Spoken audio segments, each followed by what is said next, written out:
I'm enjoying a show called 12 Monkeys. I'm in season 2 on Netflix. It has very little, almost nothing to do with the Bruce Willis film on which it is allegedly based, except the premise, which is that a plague destroys life on Earth, almost all life on Earth in the future, and a time traveler is sent back to our time to try to stop the plague. Well, season 1 has some ethical situations, but let's move on to season 2, because that's the point of this video, and I thought it was comparably interesting, in fact more interesting philosophy. To understand the conflict that emerges in season 2, we really need to understand 3 perspectives. The first perspective we'll probably have to examine twice. Let's present it from the bad guys, because it's the bad guys' perspective. The bad guys want to destroy time. What they want to do is escape the ravages of time and escape the inevitability of death. They think that if they can destroy time, they will achieve eternity. They will achieve an eternal now. They think they can achieve timelessness by destroying time. And that's good, because time hurts, because time ends us, because we eventually face death for ourselves and for those we care about. And if they can destroy time, they can escape all of that and it'll be awesome. That's what the bad guys think. The good guys are trying to preserve time, and they have some humility. Their perspective is being within time and being destined for death is natural for humans, and we should accept it.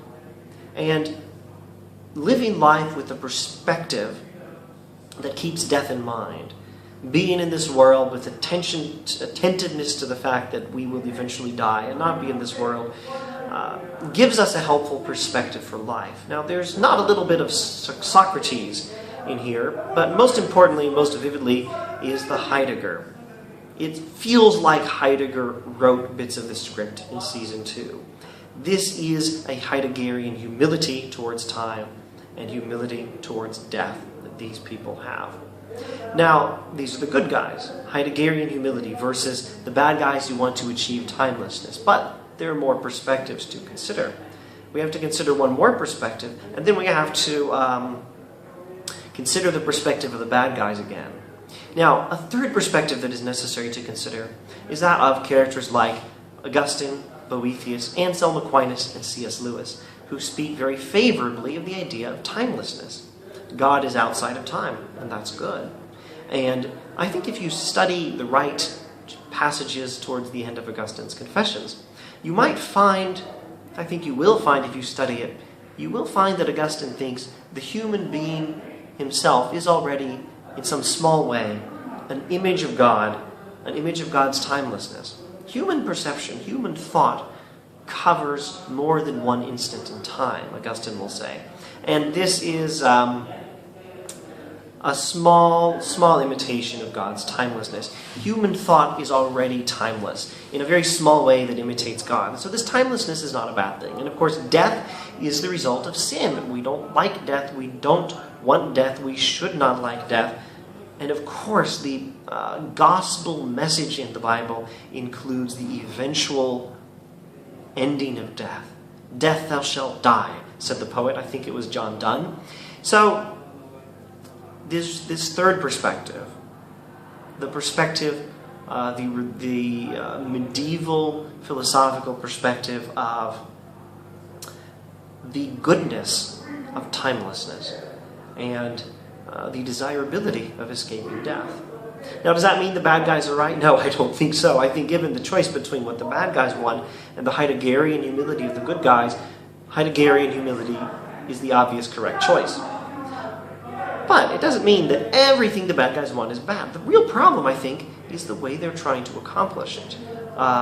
They're trying to do it on their own.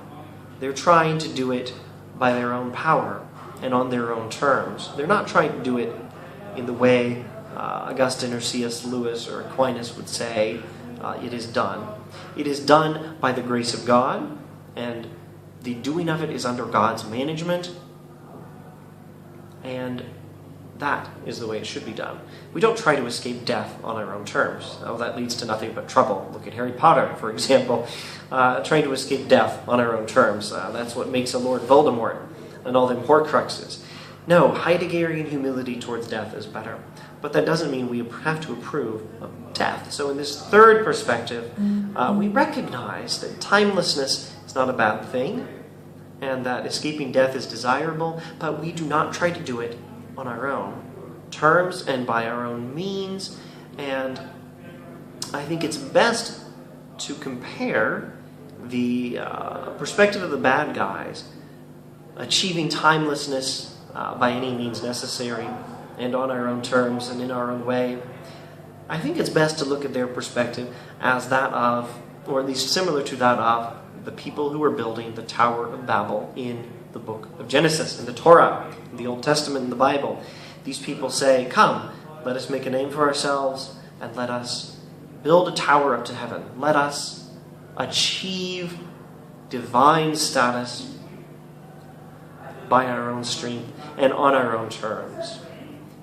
I think that's the perspective of the bad guys. They're trying to achieve the divine position of timelessness on their own terms.